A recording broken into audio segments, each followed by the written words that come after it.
tenido de información hasta esta altura de la carrera, ¿qué es el síndrome de mala absorción? ¿A qué hace referencia?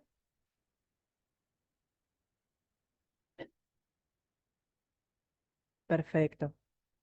O sea, como todo síndrome, es un conjunto de signos y síntomas que están relacionados a justamente lo que dijiste vos, una mal digestión y mala absorción. Del punto de vista práctico, cuando nosotros hablamos de malabsorción, hacemos referencia a las dos cosas, ¿no? A la mal digestión, que hace referencia a todos aquellos procesos fisiológicos que pasan en la luz intestinal para digerir, degradar, hidrolizar los distintos macronutrientes, ya sea hidratos de carbono, lípidos, proteínas, grasas, en componentes más simples, eh, disacáridos, monosacáridos o ácidos grasos, para que se pueda absorber, propiamente dicho, en la mucosa intestinal, y así continuar con el proceso de transporte, ya sea vía linfática, sanguínea. ¿Sí? Podemos seguir, Maga. Bueno, esto es un poquito lo que dijimos recién, podemos seguir. Y también esto es un poquito lo que mencioné, ¿no? Todo alimento en su digestión y absorción tiene estas fases, ¿no? Una fase intraluminal que van a intervenir, no solo el tubo digestivo propiamente dicho, intestino, estómago, sino las glándulas anexas como hígado, páncreas, glándulas salivales para obtener estos alimentos en sus formas más simples y poder absorberlos, la fase mucosa y la fase absortiva. Entonces, estas tres fases, que son bastante sencillas, nos sirven a nosotros para graficar en nuestra cabeza que cualquiera de falla, ya sea en las enzimas de hidrólisis, o en la mucosa o en la fase absortiva, nos van a llevar a una enfermedad manifiesta. Bueno, este grafiquito un poco refleja todo esto que estamos diciendo, ¿no? Desde la boca hasta el ano hay distintos mecanismos que intervienen en esto de la digestión y absorción de los nutrientes. Por lo tanto, es un mecanismo bastante complejo y quizás en una misma patología hay distintos mecanismos involucrados, ¿no? Bueno, por eso, o sea, esto es lo que dije recién, una misma patología puede responder a distintos alteración de estos mecanismos fisiopatológicos, y las manifestaciones van a estar relacionadas al nutriente que sea mal absorbido, o sea, que puede tener este síndrome de malabsorción manifestaciones parciales, sutiles, o manifestaciones generales. ¿Mm?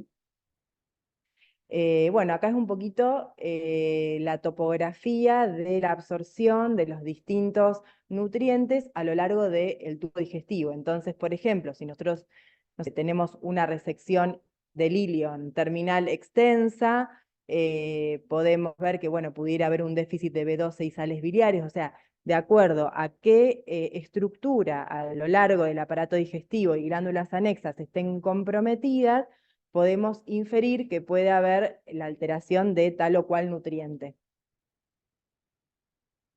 Bueno, entonces acá un poquito para que trabajen ustedes. Ustedes, ¿cuál creen que podría ser el motivo de consulta de un paciente que ustedes finalmente llegan a agrupar que tiene un síndrome de malabsorción?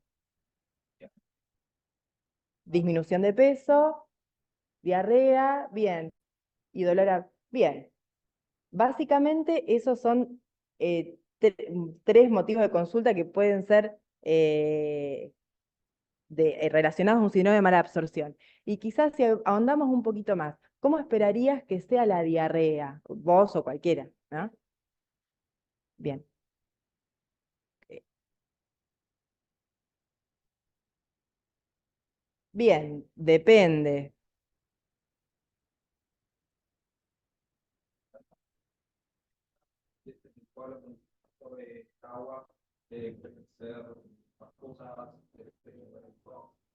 Bien, sí, no, depende, lo que pasa es que cuando ya es una manifestación más bien global, en líneas generales, cuando hablamos de una diarrea malabsortiva, suele ser así, una diarrea esteatorreica, voluminosa, pastosa, maloliente, ¿sí?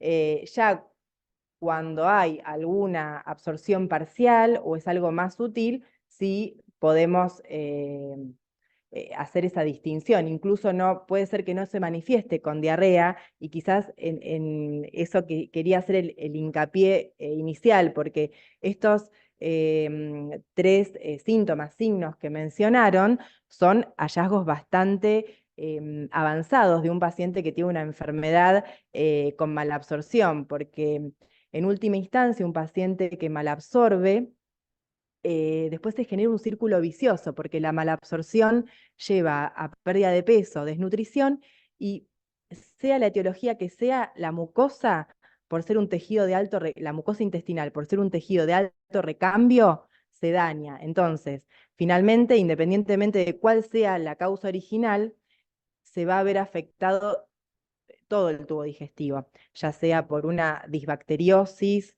o por una alteración de las vellosidades de los enterocitos a nivel mucoso, ¿no? Es, ¿no? Voluminoso. Ujú. Es una película, uno va a preguntar, ¿hiciste mucha caca? Claro. Esta maniobra no tiene malas soluciones y que haber voluminoso. Flota. Profe, desde acá no se llega a Teatorreica. escuchar lo que dice el profe. Ah, que no sé. No, acá lo que Luis dice que para ponernos de acuerdo, en términos generales, más allá que cada paciente tiene su peculiaridad, las diarreas por malabsorción son esteatorreicas, es que tienen grasas, voluminosas, flotan, tienen un olor fétido y por lo general son más bien pastosas, no acuosas, ¿sí? Digo porque, Sí, ya está hecho. escúchame, no. No, de acuerdo, vieron que aparecen a veces Ujú. No. como les tiendería, tiendería pedacitos de restos de alimento de la materia. Entonces, sabemos qué preguntar. ¿Quién tenés diarrea? Pues no. Entonces tenemos que hacer la pregunta adecuada. Ujú. Bien, y Luis mencionó el peso, ¿no? De la materia fecal, porque por definición, ¿a qué le llamamos diarrea? Bien, bien, un aumento en la frecuencia, una disminución de la consistencia y el peso más de 200 gramos. O sea, el paciente no sabe objetivar esto, pero sí, la frecuencia y la consistencia, eso no puede faltar. Y los restos de alimentos también es una característica de la diarrea malabsortiva. Bueno, acá lo mismo, o sea, dijeron perfectamente los tres signos, síntomas más frecuentes. Bueno, esta es la definición. Después acá hay un poquito también la definición de aguda, persistente y crónica. Aguda 2 semanas, persistente de 2 a 4 y crónica más de 4. Es muy importante. Nosotros insistimos siempre en la enfermedad actual, ¿vieron? Tiempo de evolución. ¿Hasta cuándo se sintió bien? ¿O cuándo fue que empezó? Porque ya nuestra cabecita va a ir pensando en diferentes etiologías. Si es algo de 2 semanas de evolución, pienso en algo más infeccioso, agudo, viral, bacteriano. Viral es lo más frecuente. Ya si es una diarrea crónica, ya me hacen ruidos otras etiologías. Y ahí en el cuadrito es como una lista de posibles etiologías que a mí, pim, me prende la lamparita de que hay alguna causa orgánica. Si perdió peso, si la diarrea se asocia con sangre, si hay antecedentes heredofamiliares de cáncer de colon, ciertas cositas que me hablan de organicidad más allá de la infección, ¿no? Porque cuando una diarrea se cronifica, ya tengo que, em, se me tiene que prender la lamparita. Y otra característica fisiopatológica, y eso es algo importante que tiene que estar en el interrogatorio, la diarrea malabsortiva cede con el ayuno, porque si malabsorbe por cualquiera de los mecanismos alterados, ya sea en la digestión o absorción a nivel de la parte mucosa, si el paciente no come, va a estar bien. ¿Sí? Diferente que sea secretora por una infección o por una enfermedad inflamatoria, ¿sí? Una enfermedad inflamatoria intestinal. Bueno, y acá están las características de la diarrea, un poquito en relación a lo que vos decías. Bueno, la diarrea va a ser diferente de acuerdo a la localización. Eh, lo más característico es de la malabsortiva, son las primeras características que ya las mencionamos. Las segundas características son más de otro tipo de diarreas, más enfermedades inflamatorias, con pus, tenesmo, que es más raro que se manifiesten como una enfermedad malabsortiva. ¿M? Bueno, y acá es un poquito dentro de lo que es la historia clínica. Hola, Gaby. ¿Qué debiéramos preguntar como antecedentes que nos orienten a una a probables etiologías de esta malabsorción, ¿no? No sé si el paciente fue sometido a una cirugía extensa o resección del intestino delgado, secundario a un traumatismo, hizo radioterapia, fármacos que utiliza, si hay antecedente de patología hepática, algunos de estos factores de riesgo que mencionamos para cirrosis hepática, o antecedentes de pancreatitis, o sea, internaciones previas por pancreatitis agudas que después se genera la pancreatitis crónica. Bueno, distintos hábitos dietéticos, antecedentes de enfermedades autoinmunes en la familia, como enfermedad celíaca, o hipotiroidismo, o diabetes. ¿M? Bueno, y esto es un poquito de lo que hablábamos, que cuando hay alguna malabsorción puntual de algún nutriente, a veces hay una malabsorción de ese nutriente y no se manifiesta como diarrea, ¿sí? O sea, la manifestación puede haber, no puede haber diarrea y sí puede haber malabsorción de algún nutriente en particular. No sé, por ejemplo, la enfermedad celíaca que es una patología autoinmune que se genera destrucción principalmente a nivel del área duodenal, que habíamos dicho que se absorbía el hierro, quizás vamos a tener como un hallazgo en el laboratorio de una anemia microcítica hipocrómica o de repente palidez cutáneo mucosa y nada más sin manifestarse con diarrea, ¿no? Pero eso también es una pauta a investigar la malabsorción del hierro. Son cositas sutiles que uno tiene que sospechar que hay una manifestación de algún nutriente en particular. Hay muchas explicaciones de una instalación completa, dentro del intestino, pero que todo empezó, por ejemplo, al inicio con una anemia, Exacto. o un poquito de infección. Tú cuando ves el síndrome completo, es cualquiera. Y de manifestaciones sutiles vienen del hispano, que está el diagnóstico antes de que consulte por el cuello. Sí. Exacto. ¿Lo escucharon, no sé, los chicos? Bueno, un poquito de lo mismo que veníamos diciendo, manifestaciones sutiles, precoces de enfermedades que finalmente se pueden presentar de forma más florida. Bueno, por ejemplo, acá lo que son unas imágenes que grafican la deficiencia de hierro como coiloniquia, uñas en cuchara, glositis atrófica, ¿sí? La lengua está despapilada, queilitis angular, se ven como pequeñas grietas, lesiones en la comisura labial. Bueno, y bueno, la palidez que la podemos observar en la mucosa conjuntival, en la palma de las manos y también en el pulpejo de los dedos, ¿no? Haciendo una pequeña compresión, ver el relleno capilar, si quieren háganlo, se comprimen el pulpejo del dedo y van a si suelta van a ver que rápidamente se llena, si no están anémicos, y el paciente con anemia hay como un retraso en el relleno capilar, ¿sí? Bueno, esto es una lesión en piel, es una llama dermatitis herpetiforme, como su nombre lo indica, es una lesión muy similar al herpes, son pequeñas pápulovesículas de forma circular con un eritema de base que asemeja a una infección herpética, que es un hallazgo muy característico en pacientes que tienen celiaquía. ¿Mm?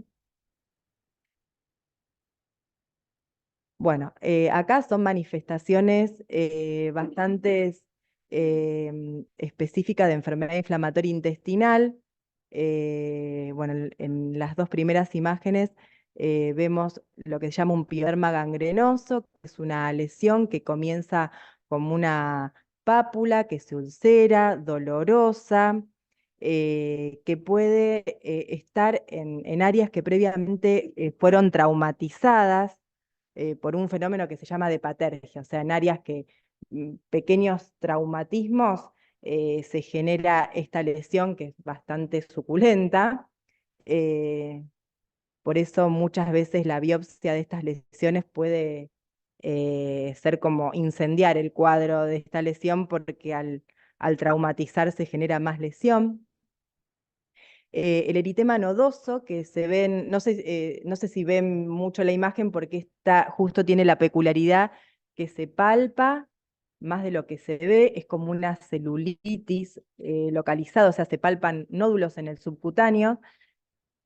También es inespecífica porque pueden estar asociadas a otras patologías como tuberculosis, faringitis por estreptococo, pero por supuesto es todo en un contexto clínico, ¿no? No es solo eso. Bueno, después pueden tener úlceras perianales y aftas orales. Bueno, la deficiencia de calcio y vitamina D, siempre estamos hablando en déficit severos, ¿no? Pueden cursar con hiperexcitabilidad neuromuscular, entonces evaluar los reflejos, bueno, el signo de Trousseau y Bostek, todos son de signos que hablan de una hiperexcitabilidad neuromuscular por el déficit de calcio, ¿no? O simplemente el paciente puede referir hormigueos que son parestesias en manos y pies, es muy típico del déficit. Claro, claro, Ah, porque hacía mucha inspección del mismo personaje, pero con hábito de Chebote, que es el signo de columna, y después el signo de Chebote, que es la percusión más técnica. Ahí tenemos un Chebote que lo junta. sí. Ah, mira. Ah, sí, eso se ve bastante como complicación. Bueno, acá también el déficit de B12 da una neuropatía periférica, también parecido al déficit de calcio.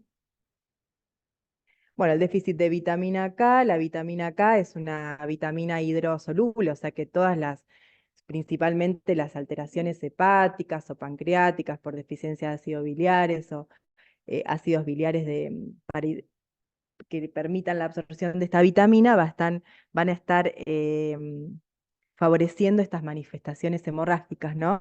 Epistaxis, hematomas, sangrados en sitios de venopunción.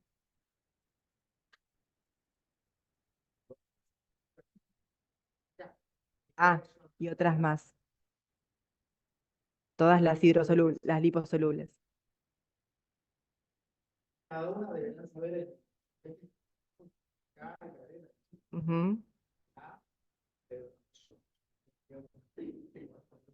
Claro.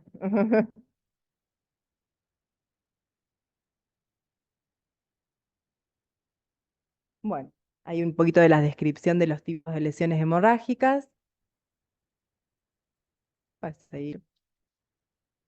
Bueno, y parece como algo raro porque que no existe, quizás ahora que están yendo al hospital van a ver y se ve más de lo que uno cree, la pelagra, en realidad es la enfermedad de las 4D porque lleva a demencia o alteraciones neuropsiquiátricas, diarrea, dermatitis y de muerte, ¿no?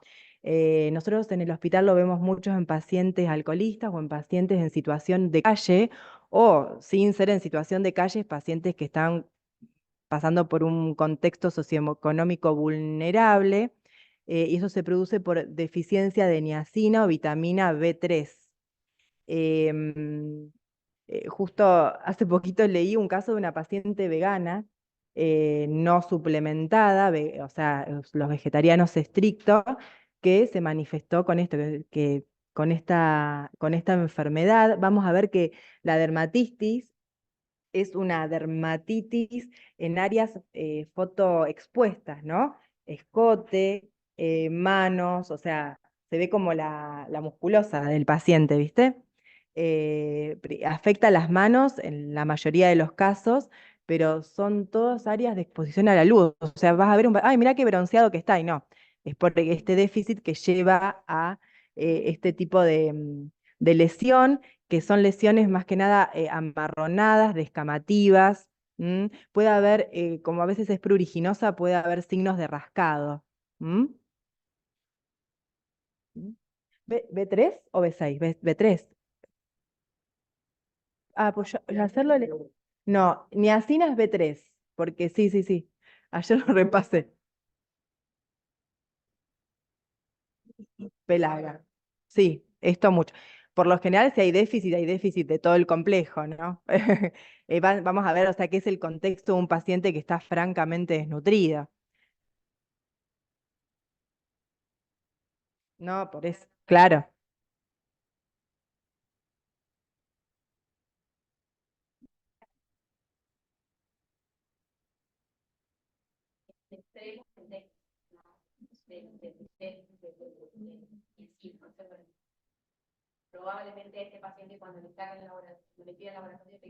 Mm, claro. Sí, y mejora francamente con la reposición, ¿no?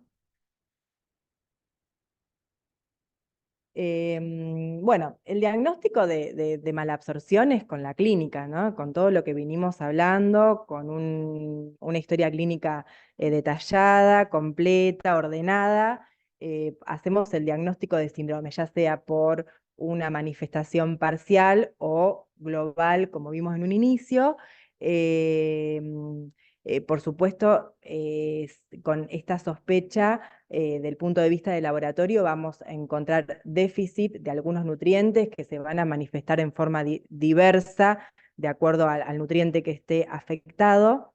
Y también, de acuerdo a esto, si hay alguna manifestación puntual, ir a hacer el diagnóstico etiológico de la causa, ¿no?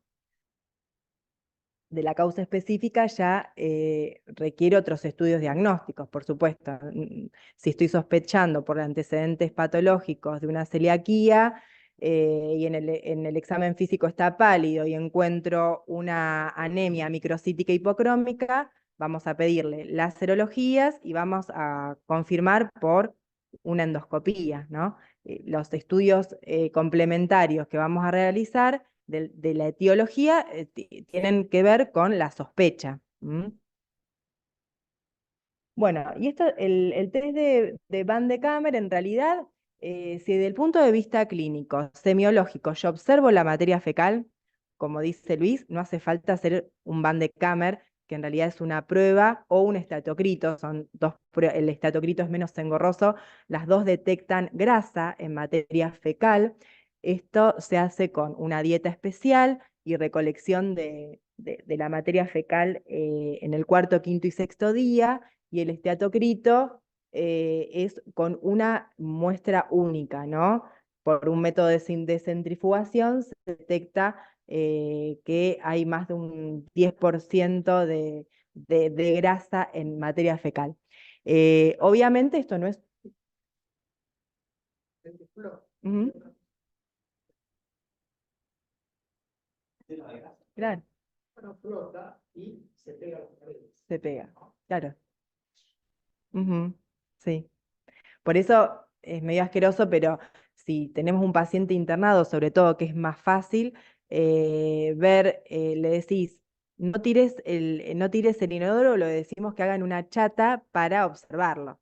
Y ahí podemos ver si tiene sangre, si tiene restos de alimentos, si tiene grasa, y con eso no hace falta hacer ninguna prueba, que son bastante engorrosas, al paciente mucho no le gusta, pero bueno, existe esto. Así que bueno. Bueno, chicos, sí, esa es la última. Después hay estudios más complejos específicos de cada, va dirigido a la sospecha diagnóstica. La idea es que tengan como un pantallazo general de lo que es la malabsorción. Cuando uno, ¿qué estudio le pedís? Cuando empiecen a ver, van a ver que hay una enorme cantidad de estudios que pueden ser hasta por aliento, estudios complejos, porque si uno quiere más, que van a empezar a aparecer en la materia fecal restos incluso de fibras musculares, que pueden ser antiquerías, pero no comen carne porque no hay una nutrición adecuada. Fíjense que una cosa es la mala absorción y otra cosa es la mal digestión. Ya tenemos que empezar a ver diferencias, ¿no? Pero el primer estudio a hacer, y nos ha pasado muchas veces que dicen, che, ¿qué tendrá este paciente? ¿Cuál es la materia fecal? Y es una enorme cantidad de materia fecal, y decimos, no, maloliente, color arenosa, amarillenta, que flota, y otra cosa fundamental, cuando hay grasa hay explosión, es explosiva. Si bien puede ser incómodo, una vez pasado el momento de incomodidad, hay que preguntarle todo esto al paciente. Después acuérdense que van a empezar cuando estén cancheros a ver las vitaminosis. Viste que hoy en día todos toman vitaminas. No, primero tengo que saber si les falta. Y en una infección, la lengua para usar es típico de la vitaminosis. Las lesiones, tenemos la iritis angular, la boquera, es característico del déficit de zinc. La caída del cabello, el pelo raro lleno de cabello de almohada, se llama el síndrome de la almohada, es típico de la infección. ¿Sí? Hemos tenido causas rarísimas, como tenemos un síndrome de poliposis familiar intestinal, un síndrome de Cochrane, que no sabemos qué era eso.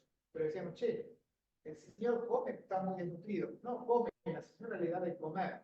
Bueno, tiene dificultad para hacer el bolo, pues falta hacer. No, puede hacer el bolo. ¿Tiene dientes, porque así empezamos nosotros. Puede llevar la comida. Y para, el cáncer de esófago, no traga bien. Y finalmente en una endoscopia, porque tuvimos que ir a ver cuál era el problema, tenía otros pólipos en su intestino, que es una enfermedad muy poco prevalente, pero la anécdota no era esa. La anécdota que empezamos viendo por qué no podía comer. Y empezamos preguntándole, lo que de comer, hay violencia en la casa, toma alcohol, tiene dientes, hasta que llegamos a la conclusión del problema era de la pared. Cuando dice luminal, ¿a qué se refiere Silvia cuando dice que hay una dificultad luminal en la digestión? En la luz. ¿Qué fracaso? ¿Qué es lo que pasa? Digerir. Digestión. No, la absorción sería la segunda. La digestión, la hidrólisis. Las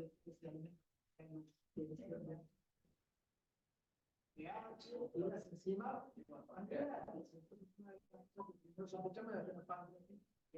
la luminal. Enfermedad de la pared, una prevalente.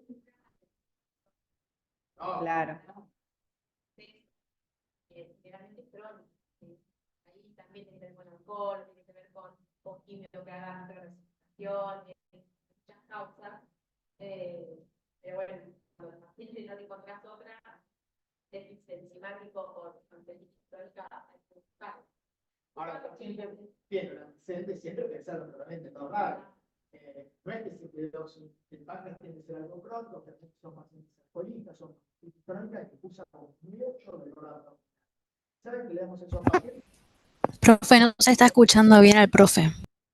Clarísimo, no hay plata, no hay enzimas, entonces tenemos que hacer dietas especiales para que trabaje menos el páncreas, que son triglicéridos de cadena media. Después, enfermedad de la pared. ¿Qué enfermedad de la pared nombró Cintia que era más o menos prevalente? La celiaquía.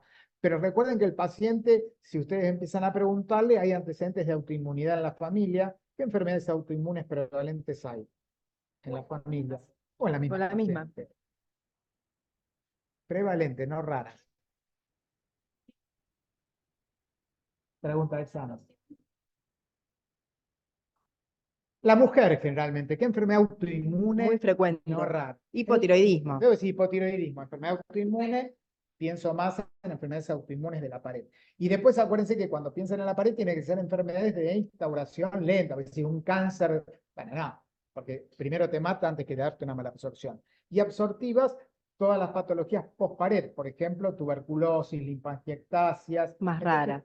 Más raras, menos prevalentes. Siempre en medicina prevalente, ¿no? No, después se me ocurre que otra patología autoinmune que vemos bastante, sí, también, vemos bastante frecuente, quizás también asociado a hipotiroidismo un paciente que no tiene, en este caso, tiene una anemia macrocítica. Bueno, cuando hay una anemia macrocítica megaloblástica, pensamos en déficit de B12, ¿no? Y es muy común la anemia perniciosa, ¿sí? También es una patología autoinmune, donde acá se destruyen las células parietales gástricas, entonces acá hay una deficiencia de factor intrínseco. Y ahí también hay también un componente de autoinmunidad. eh, ujú,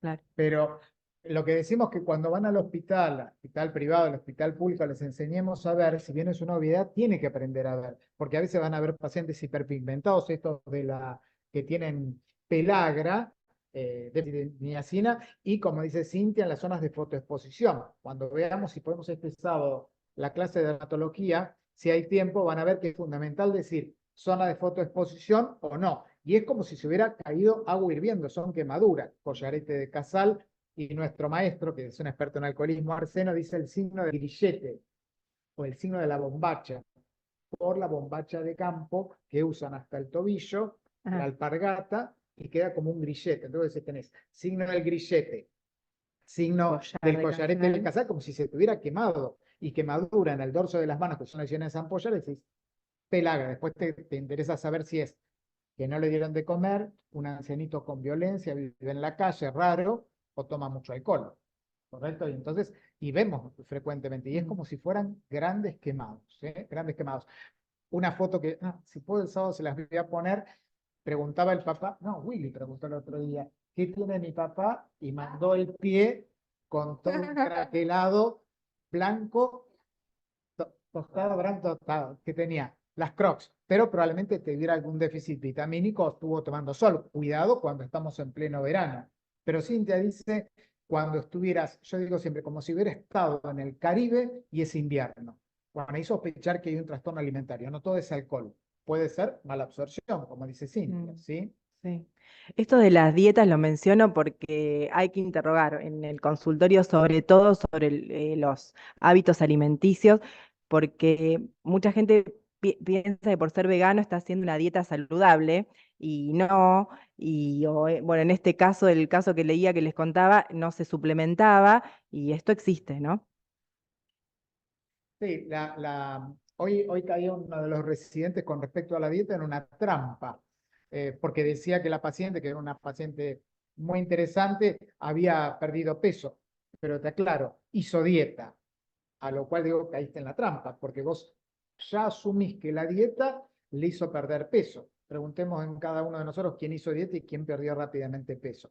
Entonces ahí fue una trampa. ¿Cómo se pone objetivamente la enfermedad actual? La paciente dice que hizo dieta y perdió 7 kilos. Pero el diagnóstico no es que hizo dieta, perdió 7 kilos, es lo objetivable. Entonces eso, cuidado, que como dice Cintia en la entrevista, es muy compleja la entrevista alimentaria, hay que entrenarse también, Mm. ¿no? Sí, y el apetito también, ¿no? Pérdida de peso con o sin apetito. Acá, si no cursa ninguna patología neoplásica, debiera estar conservado. Tienen hambre. Sí. Bueno, de hecho, siempre cuando pasa nuestro maestro y ve a alguien que está comiendo, dice, mira, tiene un tumor. Y nos pasó hace unos años que estaba el señor comiendo un sándwich y casi se chupaba los dedos de cuando terminó de comer el sándwich. Y dice, mira, hay un problema. No puede tener este apetito un cáncer. Algo tan simple como es el apetito. Nadie que está con una enfermedad consuntiva come con mucho apetito y se devora un plato de comida con hambre. Entonces hay que empezar a pensar en enfermedades que hagan perder el peso y que den apetito. Por ejemplo, algo que haga perder peso y tenés mucho apetito, el Diabetes, una diabetes puede ser, descompensada, y el al, al revés. hipertiroidismo. Y le sumo una cosa al hipertiroidismo, que se la hago más Ah, compleja. 50% de los Graves hipertensión. báseo cursan con adenopatía. Mm. Entonces, si perdió peso y tiene ganglio, ya tengo el diagnóstico. Quédate tranquilo, tiene una enfermedad lipoproliferativa. Puede tener hipertiroidismo. Y también tienen a veces se puede manifestar con una hiperdefecación, o sea que se puede confundir con Seguro. diarrea. No, cuando vos mencionabas lo de las vitaminas, lo de los rulos, que Los me rulos. contalo.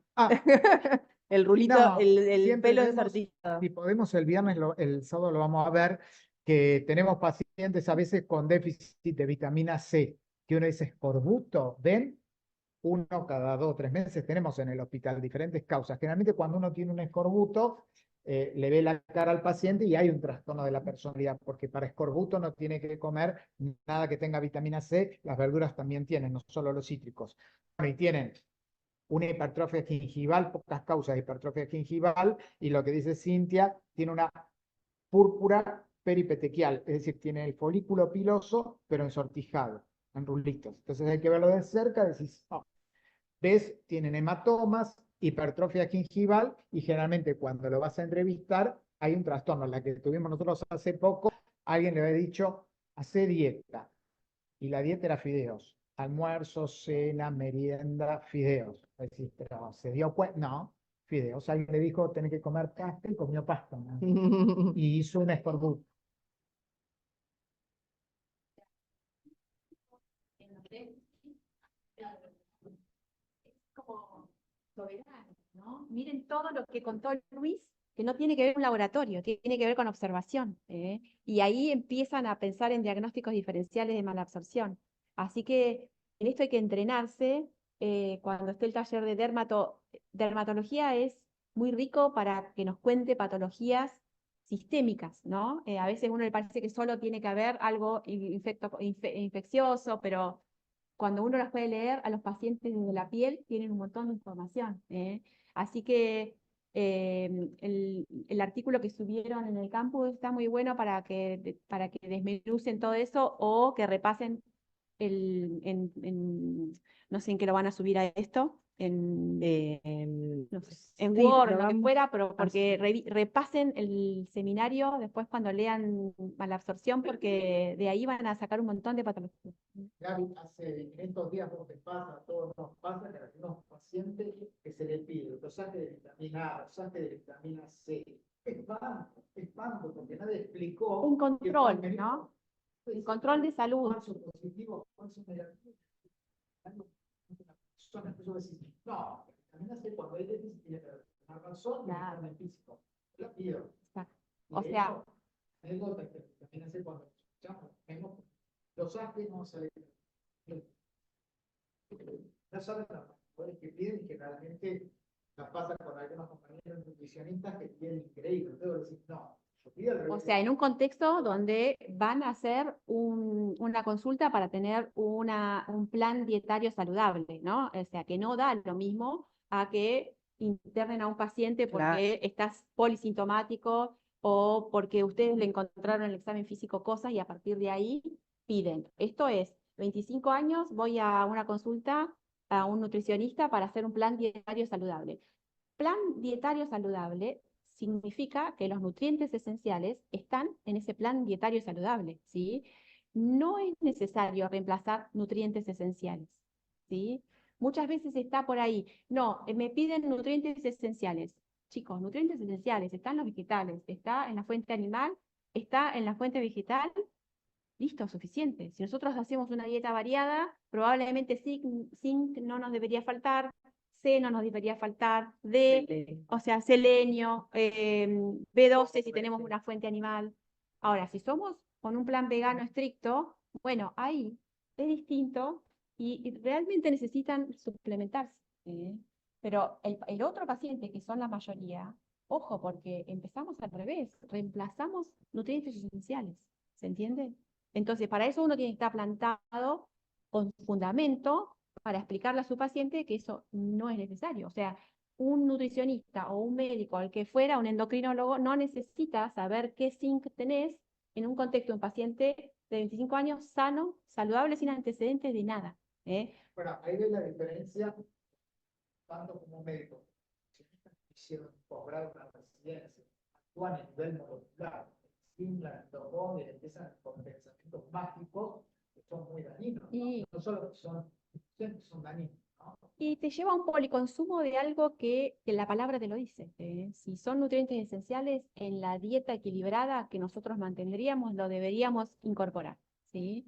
Ahora, distintas a paciente, si es una hipotiroidea mal controlada, si es una paciente con antecedentes de familiar de enfermedad celíaca, si viene con una hipotrigliceridemia que nosotros, bueno, no tiene nada, pero le detectamos en su laboratorio de rutina triglicéridos de 30. Decís, bueno, algo tengo que empezar a interrogar a esta chica.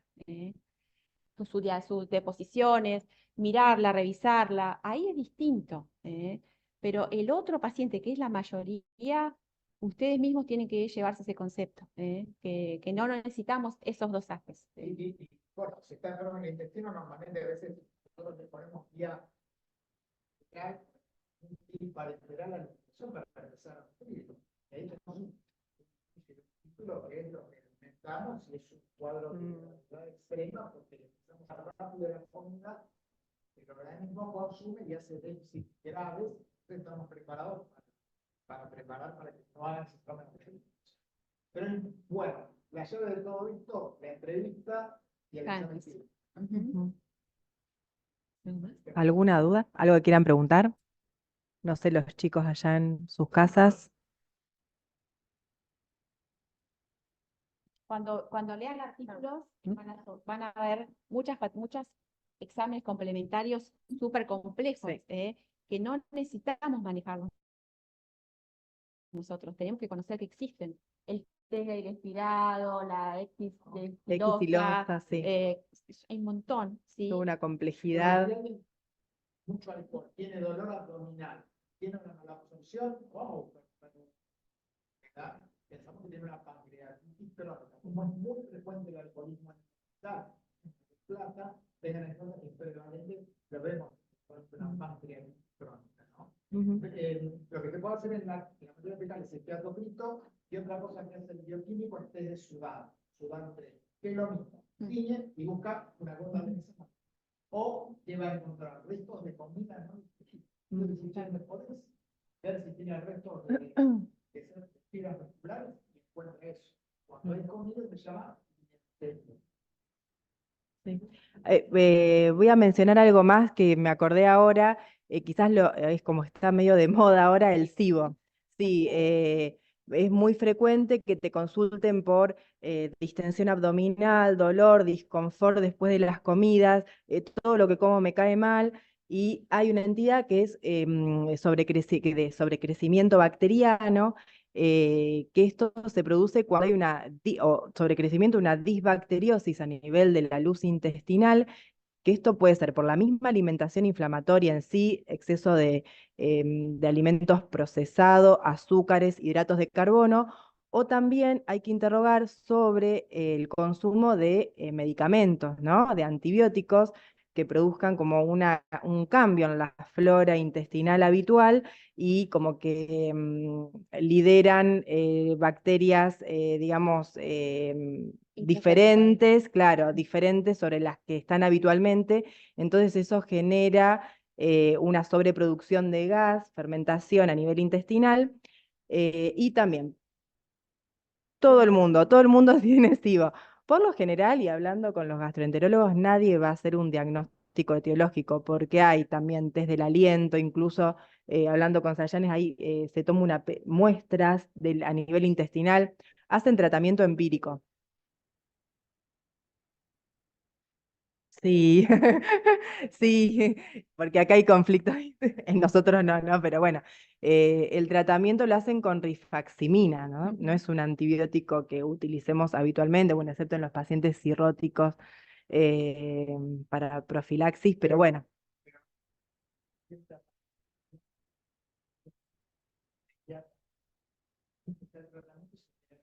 Hace muchos años, el profesor Rich, que lo conoce, empezó muchos años a soltar información tremenda de que se imponía la osteoporosis. Mira, está llegando información Alendronato. Claro. Es un antirresortivo. No se puede notar hasta dónde las enfermedades son manejadas en parte. Algunas cambiaron la medicina, pero otros. Y yo creo que existió siempre, lo que pasa que incluso el paciente viene a buscar eso, pero en realidad muchas veces están en qué comemos, ¿no? Seguro. En qué comemos más en un antibiótico en sí, pero bueno. Y el plan es darle tratamiento por una semana, creo que es cada 3 meses más o menos, porque si no cambia su forma de comer, No va. probablemente vuelva a tener el mismo Ujú. sintomatología. Va a estar un tiempo bien, después va a volver a venir. ¿Sí? Sí, Sí. reforzar los hábitos es lo más difícil. Sí. Es como todo en cada consulta, hay pacientes que son más permeables que otros, pero todas las patologías, la mayoría son en los hábitos saludables. En general, no estoy no hablando de esto nada más. Alimentación, actividad física y bueno, manejar el estrés emocional, ¿no? Pero bueno, en la práctica no es tan fácil y muchos quieren como milagros, que no hay nada milagroso. Pero Ujú. bueno. Bueno, chicos, ¿alguna? Si se puede, la nota, el sábado vamos a tener un Zoom, una horita nada más, para que yo les pueda ver si le podemos transmitir y si no, lo vamos a grabar algo básico de la relación. Un poco básico. Y recuerden que mañana vayan con lectura de semiología de abdomen, que vamos a Sí. hacer solamente eso, ¿sí? Pero necesitamos que sea rico para este Que se momento. saquen las dudas. Sí, Semiología abdominal, a estudiar. Bueno, chicos, gracias. Es muy lindo este. ¿Ah? Mira, sí, muy cookie. El tango como en la- buenísimo. Sí, muy ¿Me bien. escuchará mejor? Sí. Bien, bien, bien. ¿Te cantaste feliz cumpleaños? Sí, ahí la tenía al lado. ¿Te gustó? Llegó una Buenísimo, sí.